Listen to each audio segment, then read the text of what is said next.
महाराष्ट्र का चुनाव साहब बिल्कुल ही जबरदस्त होने वाला है विधानसभा का।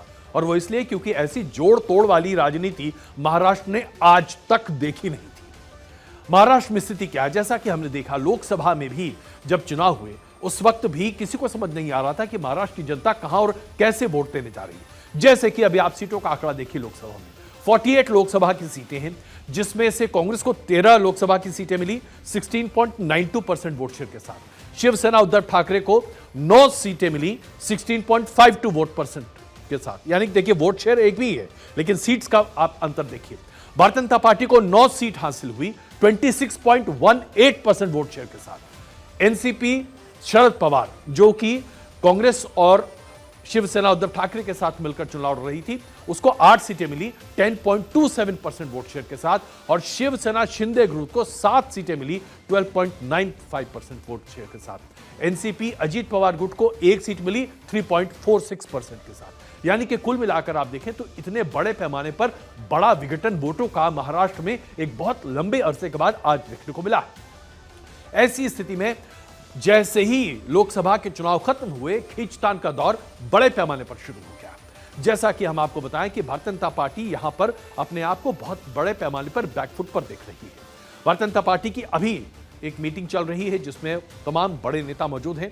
उप मुख्यमंत्री देवेंद्र फडणवीस, सुधीर मुनगंटीवार, गिरीश महाजन, प्रदेश अध्यक्ष चंद्रशेखर बावनकुले और पंकजा मुंडे के साथ साथ आशीष शेलकर भी इस बैठक में शामिल हैं। कुल मिलाकर देखा जाए तो भारतीय जनता पार्टी में अभी स्थिति यह बन रही है कि कैसे वो समन्वय बनाते हुए अपने सभी सहयोगियों को साथ लेकर चल सके। शिवसेना शिंदे ग्रुप अपने आप को असर्ट कर रहा है और उसे लगता है कि अगर आप इस विधानसभा के चुनाव में उसने अपने आप को असर्ट नहीं किया तो भारतीय जनता पार्टी उसे असिमिलेट कर सकती है। दूसरी बड़ी बात यह है कि अजीत पवार के जो एनसीपी है उसे लेकर तो खुद संघ परिवार की तरफ से उनके खुद के प्रकाशन ऑर्गेनाइजर में एक लेख में कई तरह के सवाल उठा दिए गए थे। यानी कि अजीत पवार ने इस पर अपनी आपत्ति भी सामने रखते हुए कहा कि आखिरकार संघ परिवार किस तरीके से हमें इस बारे में सोच रहा है। इन तमाम परिस्थितियों को देखते हुए और वहां पर जो विघटन की स्थिति है उसे देखते हुए भारतीय जनता पार्टी ने अपने 2 वरिष्ठ नेताओं को चुनावी पर्यवेक्षक के तौर पर तैयार किया है।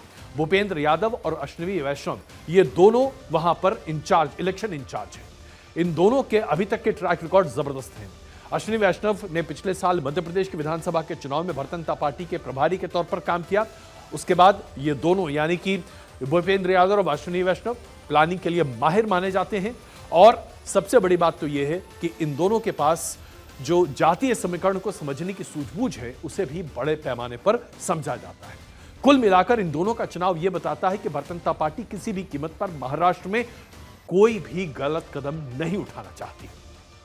इसके साथ साथ अब कहां कहां दिक्कत आती हुई दिखाई दे रही है। सबसे पहली दिक्कत, अजीत पवार के समूह में एक बड़ी दिक्कत यह है कि उनके विधायक टूटकर शरद पवार के एनसीपी से जाकर मिलना चाहते हैं। और ऐसी हालात बनते दिखाई दे रहे हैं कि अजीत पवार के गुट में बहुत जल्द ही एक नया समीकरण बनता हुआ दिखाई दे, खास करके तब जबकि राज्यसभा की एक खाली सीट के लिए अजीत पवार ने अपनी पत्नी का नाम ही सामने रख दिया। इसके बाद से विधायकों में बहुत असंतोष है और ऐसा माना जा रहा है कि इस महायुक्ति में एक सबसे कमजोर कड़ी के तौर पर एनसीपी अजीत पवार है, जो कि टूटने के लिए तैयार बैठी है।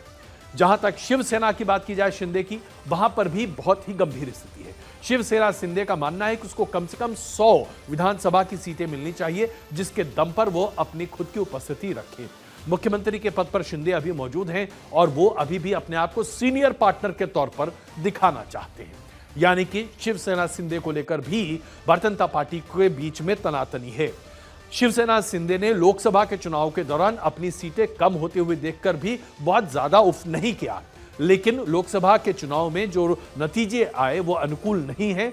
इसकी वजह से अब शिवसेना शिंदे को अपने अस्तित्व की लड़ाई लड़नी पड़ रही है। इसके साथ साथ भारतीय जनता पार्टी के लिए सबसे बड़ी चुनौती यह है कि कैसे तमाम जो ज्वलंत मुद्दे हैं महाराष्ट्र के, उससे अपने आप को उबारते हुए अपने आप को एक सफल और अच्छे गठबंधन के तौर पर प्रस्तुत करें।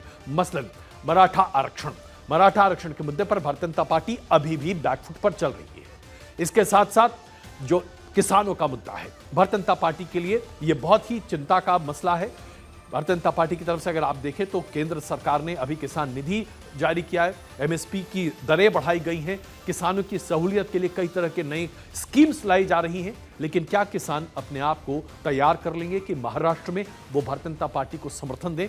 ये एक बड़ी बात है। इसके बाद मराठवाड़ा में पूरे इलाके में अजीत पवार अपना प्रभुत्व चाहते हैं। वो चाहते हैं कि ज्यादा से ज्यादा सीटें उन्हें यहां मिले ताकि वो अपने चाचा को पछाड़ सके। लेकिन ऐसा भारतीय जनता पार्टी करने में परहेज कर रही है, क्योंकि वहां पर अजीत पवार को लेकर काफी एंटी इनकम्बेंसी है। कुल मिलाकर अगर आप देखें तो भारतीय जनता पार्टी और एनडीए गठबंधन के लिए कम से कम महाराष्ट्र में खबर अभी अच्छी नहीं दिख रही है। लेकिन दूसरी तरफ जब आप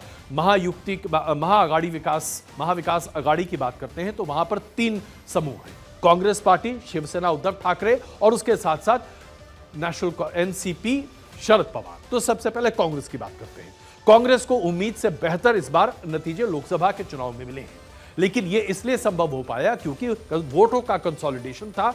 मुस्लिम वोट बैंक पूरे तरीके से कांग्रेस के साथ खड़ा था। इसके साथ साथ जो शेड्यूल्ड कास्ट वोट बैंक है वो भी बड़े पैमाने पर बीजेपी से टूटकर कांग्रेस के साथ आ गया था। क्या विधानसभा के चुनाव में कांग्रेस अपने इस नए समीकरण को बनाए रख पाएगा?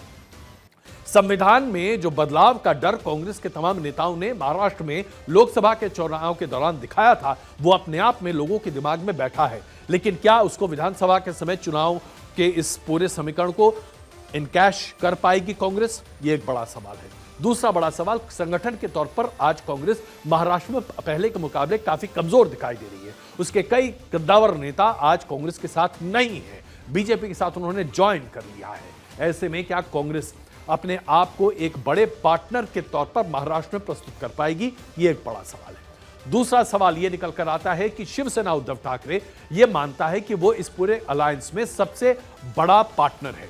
शिवसेना उद्धव ठाकरे 100 से ज्यादा सीटों पर अपने उम्मीदवार खड़े करना चाहता है। यहां पर कांग्रेस को शिवसेना उद्धव ठाकरे के नीचे अपने आप को रखना पड़ेगा और उम्मीदवारों की संख्या भी कम रखनी पड़ेगी। क्या कांग्रेस इसके लिए तैयार हो? इसके साथ साथ शिवसेना उद्धव ठाकरे इस कोशिश में भी लगी हुई है कि शिवसेना शिंदे ग्रुप के कुछ एमएलए टूटकर उनके पास आ जाएं। अगर ऐसा होता है तो उनको भी सीटों के लिहाज से एडजस्ट करना पड़ेगा, यानी कि महाविकास अघाड़ी में एडजस्टमेंट का गेम आपको देखने को मिल सकता है। ठीक यही परिस्थिति अब एनसीपी में शरद पवार के साथ भी हो रही है, जहां एनसीपी में शरद पवार ये चाहते हैं कि उनके भतीजे के साथ शामिल कई विधायक अब उनके साथ आ जाएं। इसलिए शिवसेना एनसीपी और एनसीपी शरद पवार और उसके साथ साथ शिवसेना उद्धव ठाकरे, ये दोनों अपने कोटे से भी ज्यादा सीट मांगने को इच्छुक होंगे। तो सीट का तालमेल एक अपने आप में बड़ा मसला है। जो वहां पर अभी किसानों का जो आंदोलन है, उसके साथ साथ मराठा आरक्षण की बात है, उसके साथ साथ आरक्षण और संविधान बदलने की बात लेकर जो पूरी मुद्दा निकला, दलित राजनीति का जो पूरा एक अलग प्रवाह महाराष्ट्र में देखने को मिला, इन सब चीजों को लेकर क्या महाविकास अघाड़ी इस नाराजगी को इनकयाश करते हुए अपनी सरकार बना पाएगी? ये एक बहुत बड़ा सवाल है। कुल मिलाकर देखा जाए तो अगर आप एनडीए समूह की तरफ देखें या इंडिया अलायंस की तरफ देखें, दोनों के दोनों खेमे अपनी अपनी मुसीबतों को झेल रहे हैं। और ऐसे में यह चुनाव जो महाराष्ट्र में होने जा रहा है, अपने आप में बड़ा दिलचस्प होने जा रहा है कि किस तरह से कौन यहां पर कैसे अपनी गोटी सेट करता हुआ दिखाई देगा। और इसके साथ साथ एक महत्वपूर्ण बात यह भी है कि जो भी अलायंस अपने आप को विधानसभा में आगे पाएगा, उसके लिए विधानसभा चुनाव जीतने के बाद सबसे बड़ा सवाल यह होगा कि मुख्यमंत्री किसका होगा। तो कुल मिलाकर महाराष्ट्र के चुनाव साहब एक रोलर कोस्टर राइड बनने जा रहे हैं और इस पर हम लगातार आपको अपडेट देते भी रहेंगे।